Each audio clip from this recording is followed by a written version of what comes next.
Français, le peuple a dévancé la Chambre qui hésitait. Pour sauver la patrie en danger, il a demandé la République. Il a mis ses représentants non au pouvoir, mais au péril. La République a vaincu l'invasion en 1792. La République est proclamée. La Révolution est faite au nom du droit, du salut public. Citoyens, veillez sur la cité qui vous est confiée. Demain, vous seriez avec l'armée, les vengeurs de la patrie. Hôtel de Ville de Paris, le 4 septembre 1870.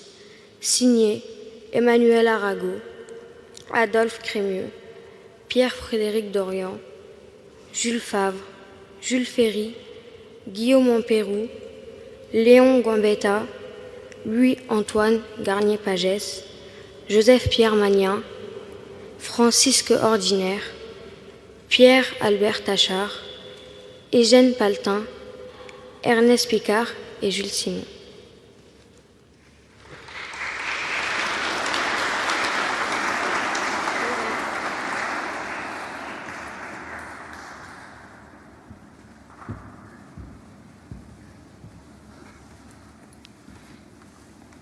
Madame, Monsieur le Ministre, Madame le maire de Paris, Monsieur le député,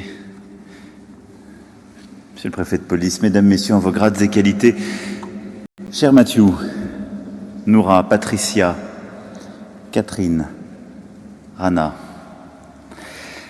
le moment, je le mesure, pour vous, pour vos familles, est à la fois émouvant et solennel.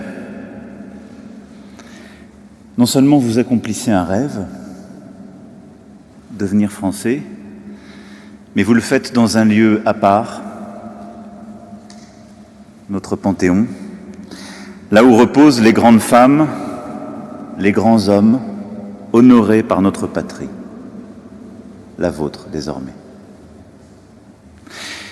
Et qui plus est, cette cérémonie de naturalisation se tient le jour même où la République célèbre son anniversaire. C'était le 4 septembre 1870.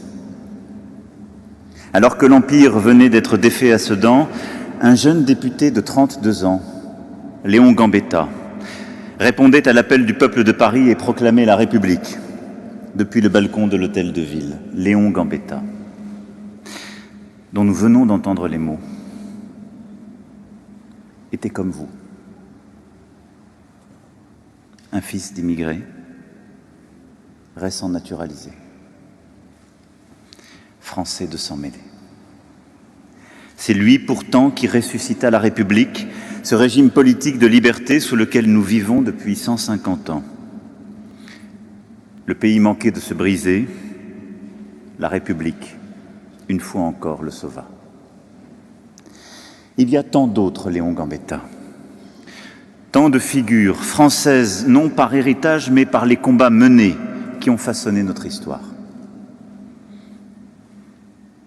Marie Curie naquit et grandit en Pologne.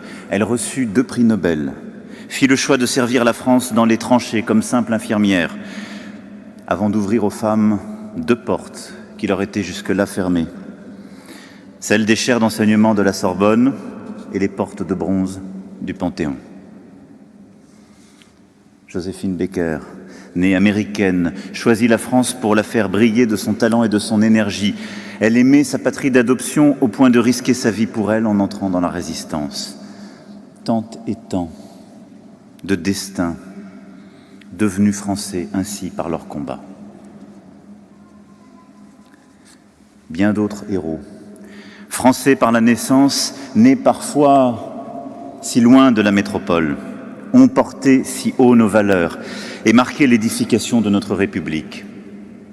Félix Éboué, descendant d'esclaves, répondit dès le 18 juin à l'appel du général de Gaulle. Il fut le premier à planter l'étendard de la France libre au Tchad. Sans cet enfant de notre Guyane, qui allait devenir compagnon de la libération et repose en ces lieux, lui aussi, l'épopée des forces françaises libres n'aurait pas été la même. Comment ne pas évoquer Gisèle Halimi, disparue cet été, de sa chère Tunisie à notre Assemblée nationale, des prétoires aux hémicycles, de plaidoyers en manifeste, celle qui était née Zeïza Tayeb plaida pour l'émancipation des peuples et fit faire des bonds de géant à la cause des femmes. Un hommage national lui sera prochainement rendu dans la cour des Invalides.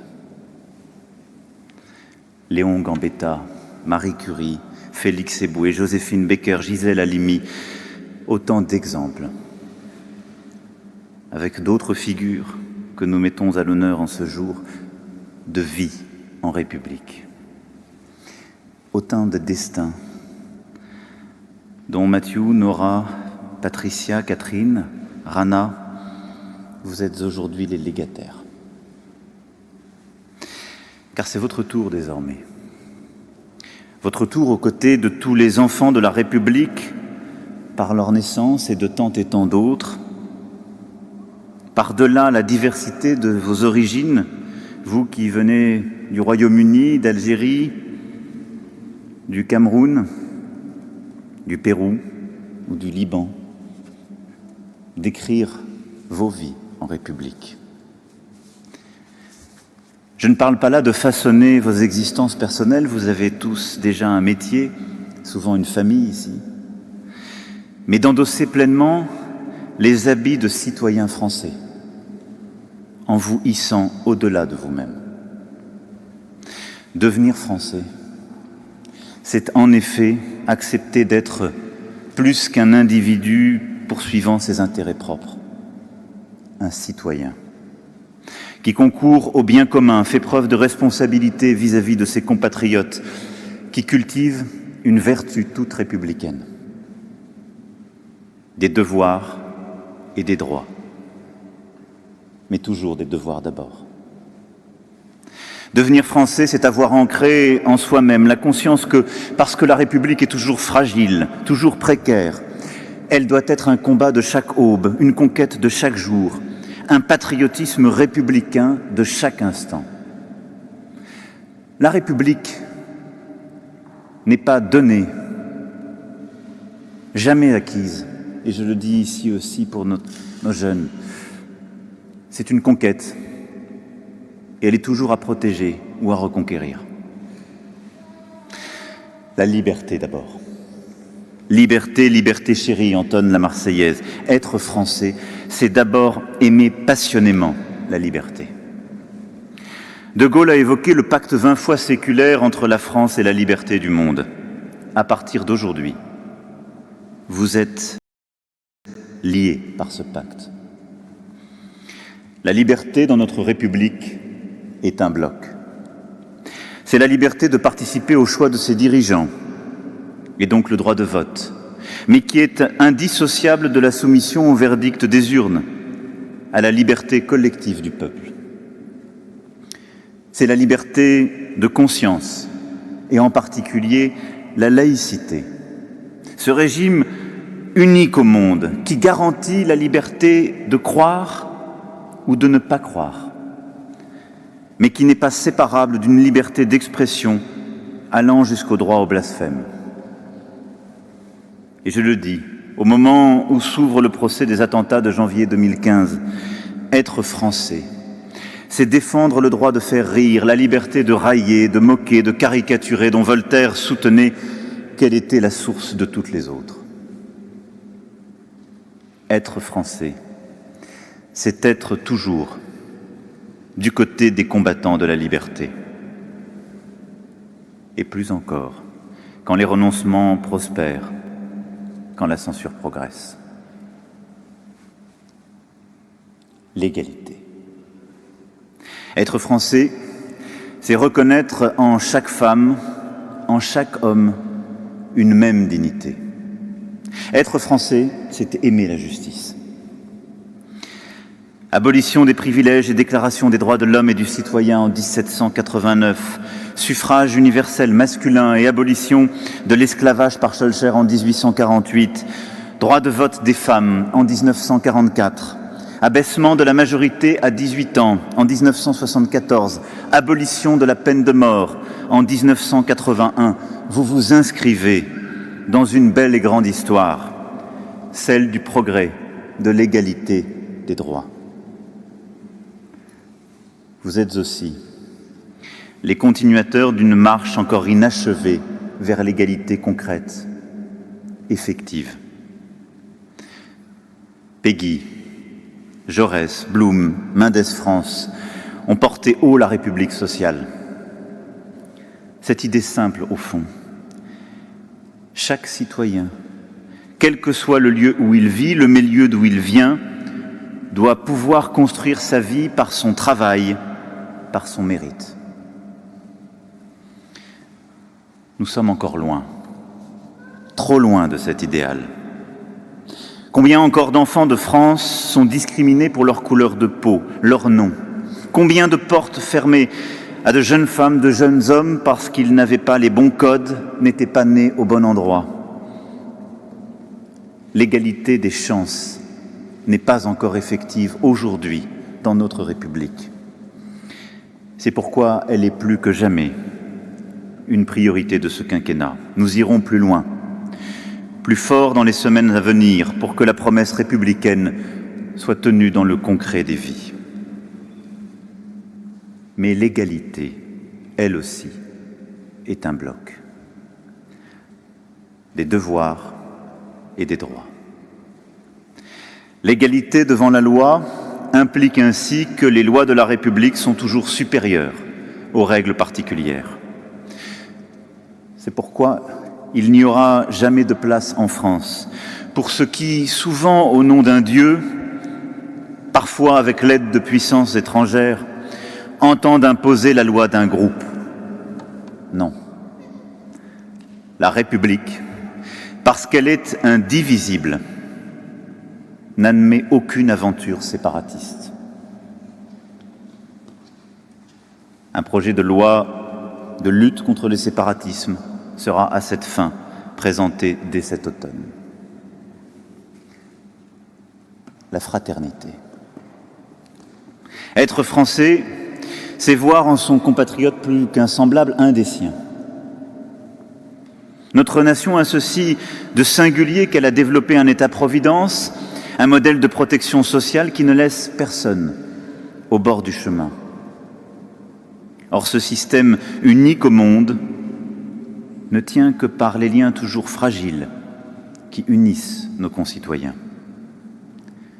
Liens du respect et de la civilité qu'à tout moment la violence et la haine peuvent briser. C'est pour cela qu'en République, les policiers, les gendarmes, les magistrats, les maires, les élus de la République, plus largement, toutes celles et ceux qui luttent contre la violence, contre le racisme et l'antisémitisme, jouent un rôle déterminant et que par symétrie, ceux qui s'en prennent à eux doivent être lourdement condamnés. Force à la loi, jamais à l'arbitraire. Ceux qui s'en prennent aux forces de l'ordre, aux élus, ne passeront pas.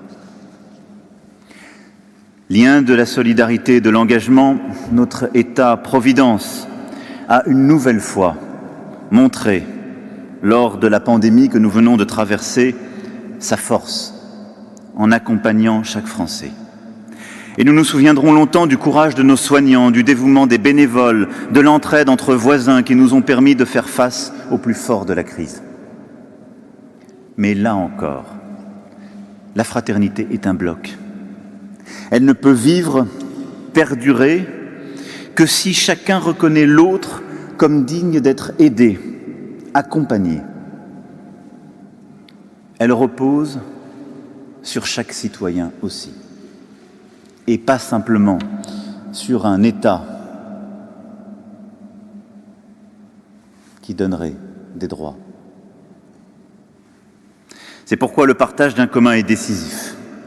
Et je ne peux en effet consentir des sacrifices pour mes compatriotes que si je me sens lié à eux, non seulement par un contrat social, mais par des références, une culture, une histoire commune, des valeurs communes, un destin commun dans lequel nous sommes engagés. C'est cela la République.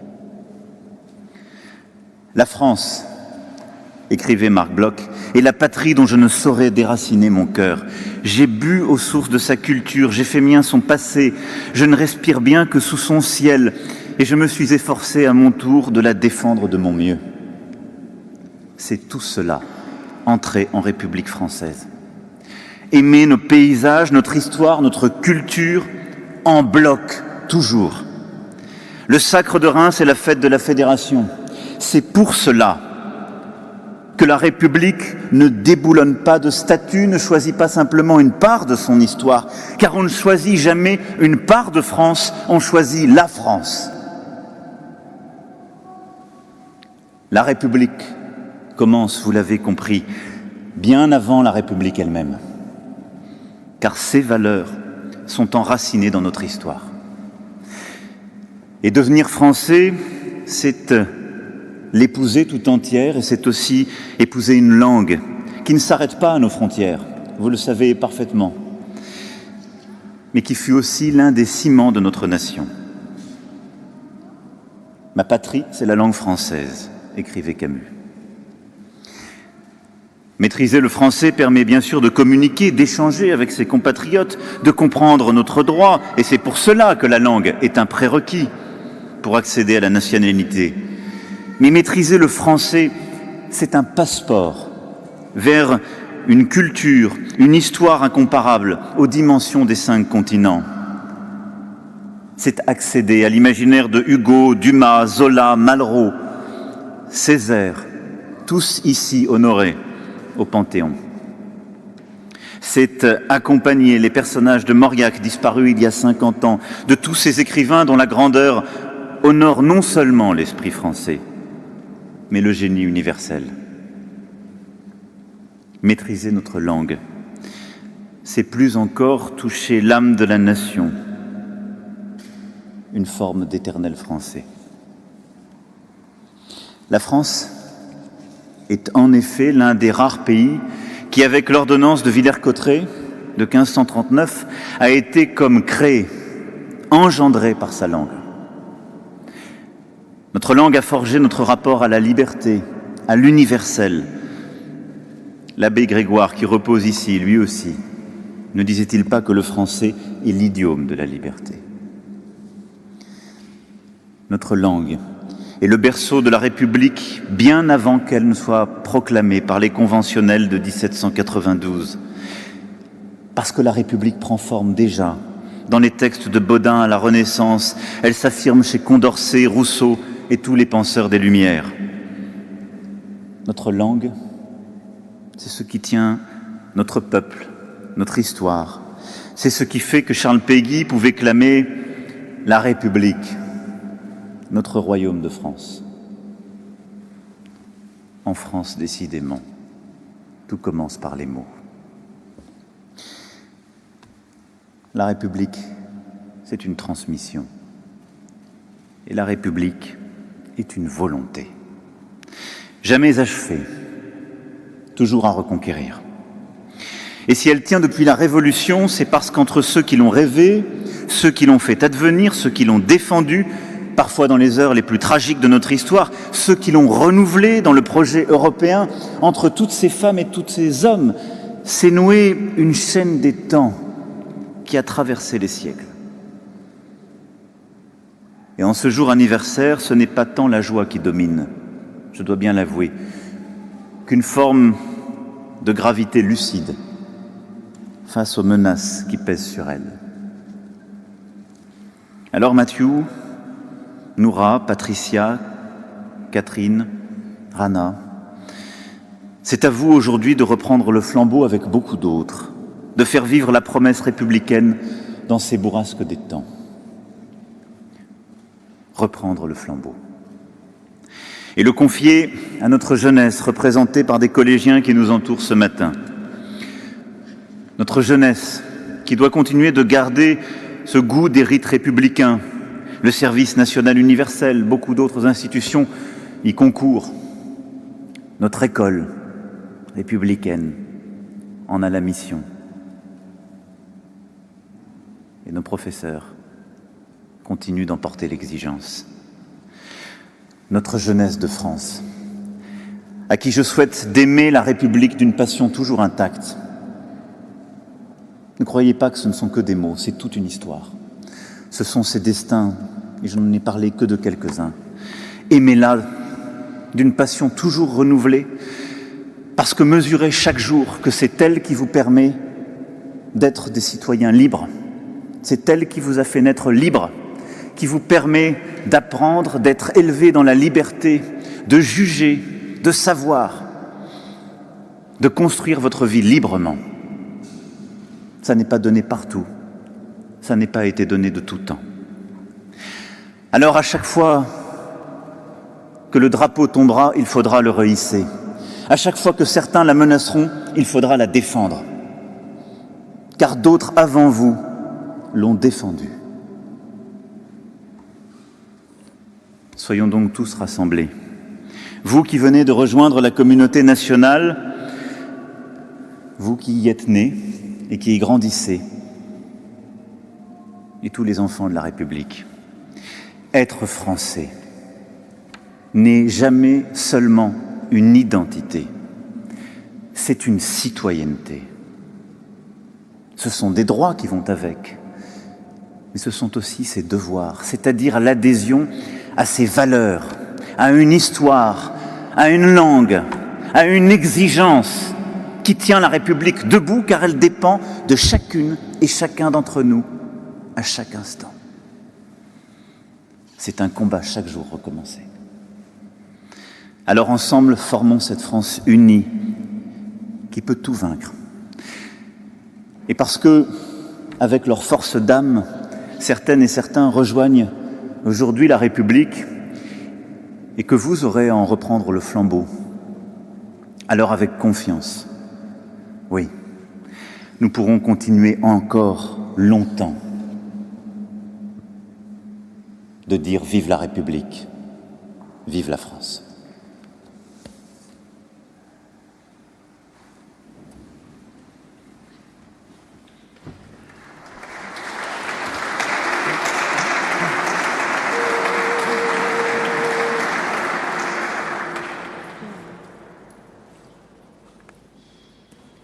Allons enfants de la patrie, le jour de gloire est arrivé.